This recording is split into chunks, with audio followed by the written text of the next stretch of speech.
Hi, I'm Hugh Lobel, the creator of the music and sound design platform. This video is the first in a new series of practical tutorials where I'll be showing off different aspects of the program, be it systems, board designs, projects, and all of it will be done from scratch and in real time.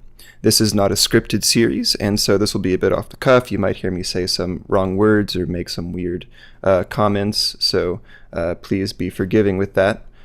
Today, in this first video, I'm going to show you how to build a really gnarly and really cool sounding bass synth that would fit right into a death synth band, or it would be perfect for some very aggressive soundtrack. So here's a quick demonstration of the finished synth and how that sounds. So really crunchy, really distorted, really strong. Before we go into how I built that and building our own version from scratch, let me show you how I'm recording my voice for this video. So no matter what I play on the synthesizer, the voice recording is separate and is not a part of that. In other words, I can talk and I can play the synthesizer at the same time, blah blah blah blah blah blah blah blah blah. The voice recording is clean and is separate, and the synth recording is clean and is separate. They're not overlapping with each other. In order to do this, I'm using a signal control module and a signal record module to get a separate recording for my voice. So with this signal control, or the signal in control, I've chosen mic 1 as my input, and I'm using my podcast mic here to pick up my voice. You can see there's the display of that. Now I'm outputting my voice to D1. It is not going to the master volume, which is why we're not seeing anything over here. So from D1, it travels into a signal recorder module. This module is only picking up D1. It won't pick up the synthesizers. And this is also not going to the master out. So this way I can get a clean recording of my voice that does not interfere with the synthesizer and will be very easy to mix together in the final video. So with that out of the way, let's look at building a pretty involved and really satisfyingly crunchy synthesizer from scratch. So with a new board, I'm going to use the A+2 synthesizer. This is my favorite module at the moment. It's a very, very feature-rich synthesizer. Not only does it allow you to mix and match multiple types of waveforms, but it allows you to create an amplitude envelope and an LFO envelope, and includes 2 low-frequency oscillators. We've covered this module in depth in another tutorial video about using additive synthesizers, where we look at the A+2 and the original additive synthesizer. But today we'll just be working with this one. Since the controller is on, I can simply play my keyboard, which I have sitting next to me, and we can hear this nice low sine wave. Keep in mind that because this is all going to be about bass sounds, you're going to want to make sure that you're either using a really good set of speakers or you're using headphones to make sure you hear it properly.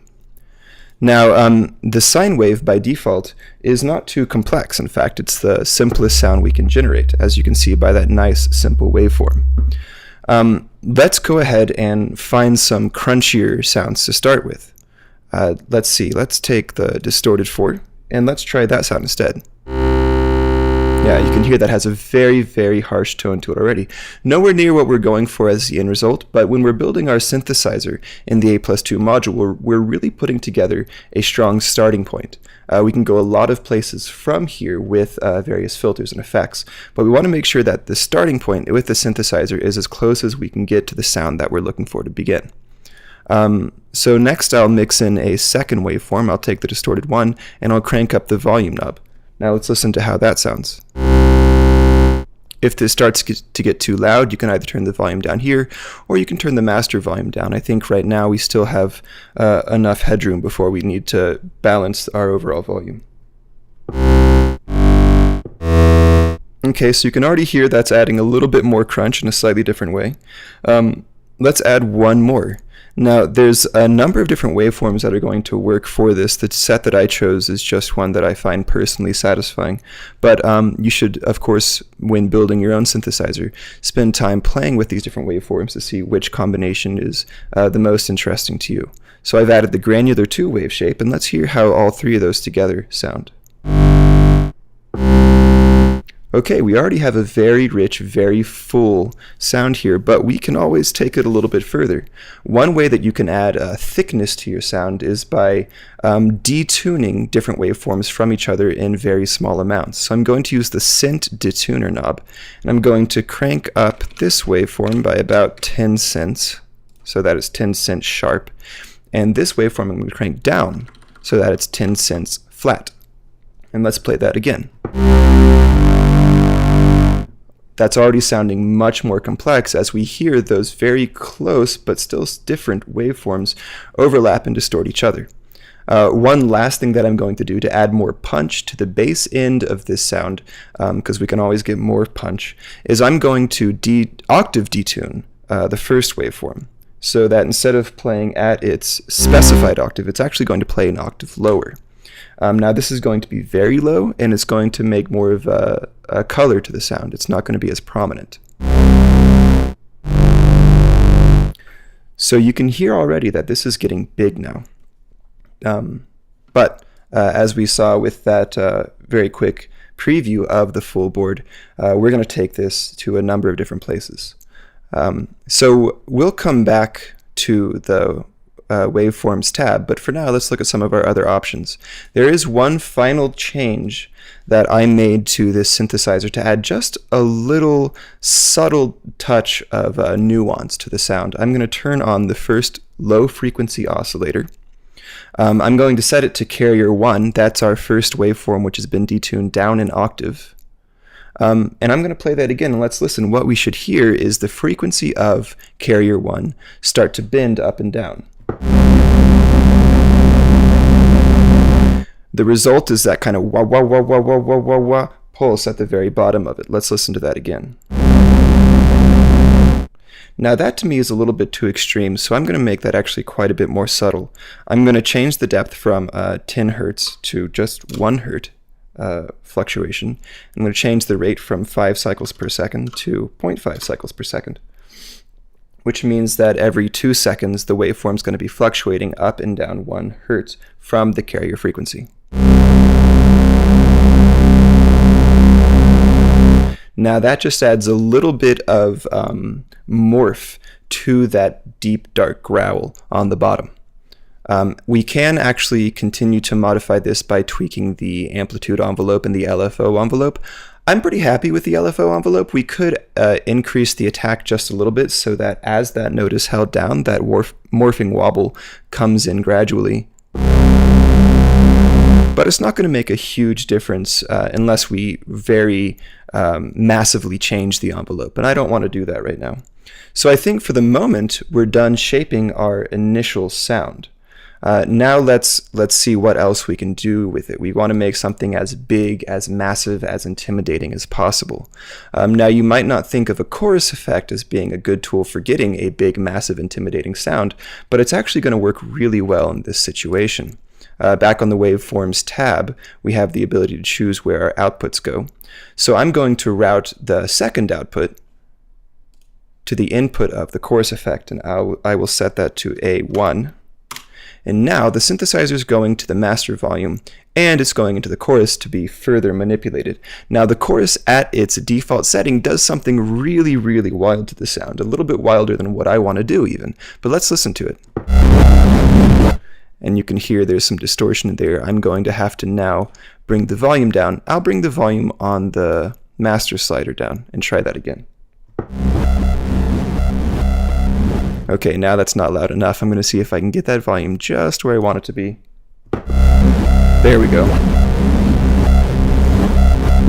So we have something that's actually pretty cool and pretty unique.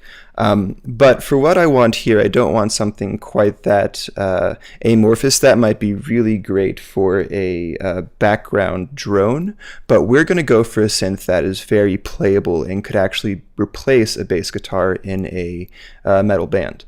So first off, we need to turn the rate of this chorus way down. That really fast wah, wah, wah, wah is happening because the rate is so high. I'm going to crank that rate down all the way to just 1 cycle per second, and we'll try that again. See, that's the type of slow shifting morph that I'm personally really interested in. However, I don't want that morph to be quite that big, so I'm going to bring the depth down to about 0.33. So to about a third the size of that morph. And let's listen to that again.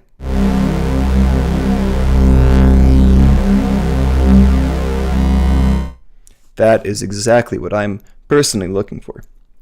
Now, what would a good crunchy sound be without some distortion? I think it's time that we introduce some distortion into our chain. So I'm going to go with the acid burn triple band distortion unit, which allows us to set our distortion levels separately for our low end, our mid end, and our high end of the frequency spectrum. I will send, in this situation, instead of sending the chorus to the master volume and to the distortion, I'm actually going to send the chorus directly to the distortion. So the chorus, undistorted, will not go to the master volume now. I'm going to send the first output and the input of the distortion unit to A2. And if you're curious about how I'm making those inputs so quickly, notice that I'm setting the toggle on for the output and for the input menus. When that toggle is set to on, it will recognize your keyboard inputs. So I can now type any letter and you'll see it update in those. I do want the letter A though. And any number you type will also be updated here. You can actually even hold down Shift and hit 0 for 10, or hold down Shift and hit 1, 2, 3, 4, 5, and 6 for 11 through 16. In this case, we don't need to get that complicated yet. I think A2 will work just fine. So now we have the synthesizer unprocessed and the chorused and distorted version of the synthesizer going out to our master volume. Let's hear that. So that's some pretty cool distortion, but we're going to crank that really, really high. I'm going to turn that drive up a little bit on the low end. What I've discovered is that if you turn the drive too high on the low end, it loses some of the boominess. So I'm going to leave that drive at about 35. And the mid-range and the high end, we can crank the drive up quite a bit more. I'm going to crank it up to about 240 here. And it's already cranked up pretty high on the high end, but let's just go ahead and ratchet it up again to about 360 or so. And let's try that one more time. So at this point, we're getting to something that's really crunchy and really exciting, but I actually would like to have both the unprocessed synthesizer and the chorus go into the distortion effect. How can I get that to happen without messing up this signal chain of sending it to the chorus first? Well, I can replace the master out with A2. Now we've already assigned A2 as the output of the chorus module, but there is not any limit as to how many modules utilize inputs and outputs. So if I set the first output on the synthesizer to A2, now A1 is going to the chorus effect, and A2 is going to the distortion. This means effectively both the unprocessed synthesizer and the chorused synthesizer are going into the distortion effect, and let's listen to that now.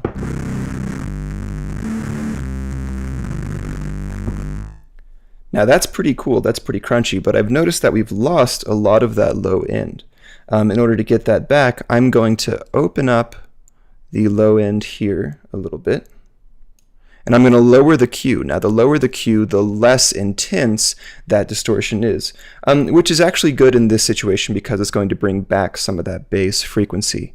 To get a more rounded tone, I'm also going to lower the frequency on the mid-range to just above 1,000, and I'm going to lower the frequency on the high end to about 4,500. Just about, yeah. Great. And let's try that sound again. Now you'll notice that in order to balance the intensity of that sound, the distortion unit automatically cranks the volume down quite a bit. And we can compensate for that now by turning the volume up on the master knob here, or over here, or even on the master slider. I'm going to start by cranking up the master slider again.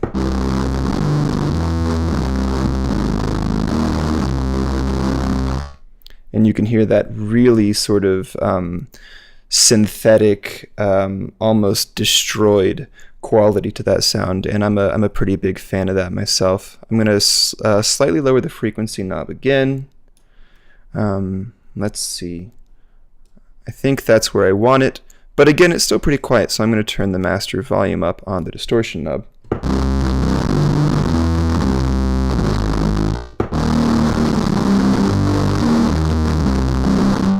Now you'll notice there's a really nice taper at the end of that sound if I just press down a single note. Let's listen to the shape of that sound over the course from the beginning of the sound, from the attack through to the end of the decay.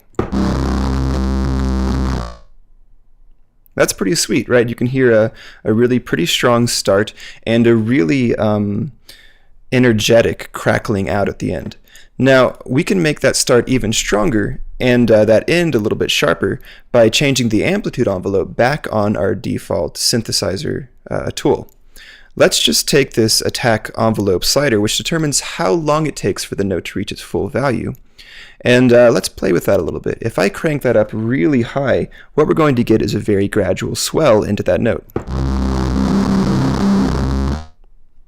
That's pretty cool. But in this case, we actually want the polar opposite. So I'm going to crank that now all the way down so that the attack is just nothing.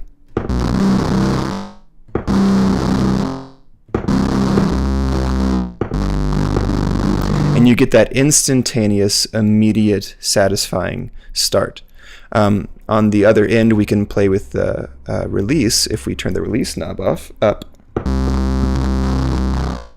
you get that slow die out. If that release knob goes even higher, we'll get a really slow die out. But again, I want the polar opposite. I want this to be really snappy, so I'm going to take that release and bring it all the way down. Oops, we actually want the sustain to stay up.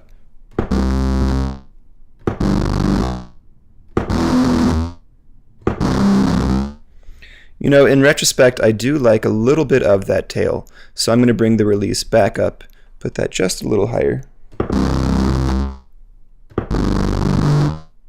Yeah, I'm a fan of it that way. Now, at this point, we're pretty much done shaping the sound, but you know, everything can be helped by just a little bit of distortion. A little bit of reverb. So, as our last unit, I'm going to open up the reverb unit. Now, what's nice about the setup that we have now is that we have everything running into one pedal. Right? The synthesizer and the chorus are both going into the distortion pedal. And that means that it's really easy to route the distortion into the reverb. With reverb, I like to keep a little bit of the clean sound going out too. Actually, it should be mostly clean sound with a little reverb. So we're going to leave the first output on the distortion unit as master out so that it goes to the master volume. But the second output we will now route to the reverb, and I will set that to A3. Now let's listen to how that sounds with a little bit of reverb added in. Ooh, and now it sounds like we're in the middle of a stadium, right? That's a really impressive change to the sound.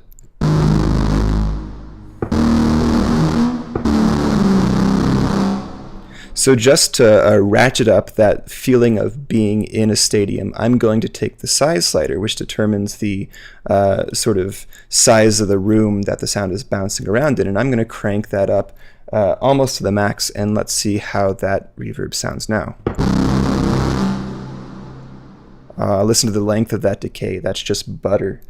So here we have it, a really crunchy, really grungy, really gnarly bass synth that could be used for a lot of different purposes.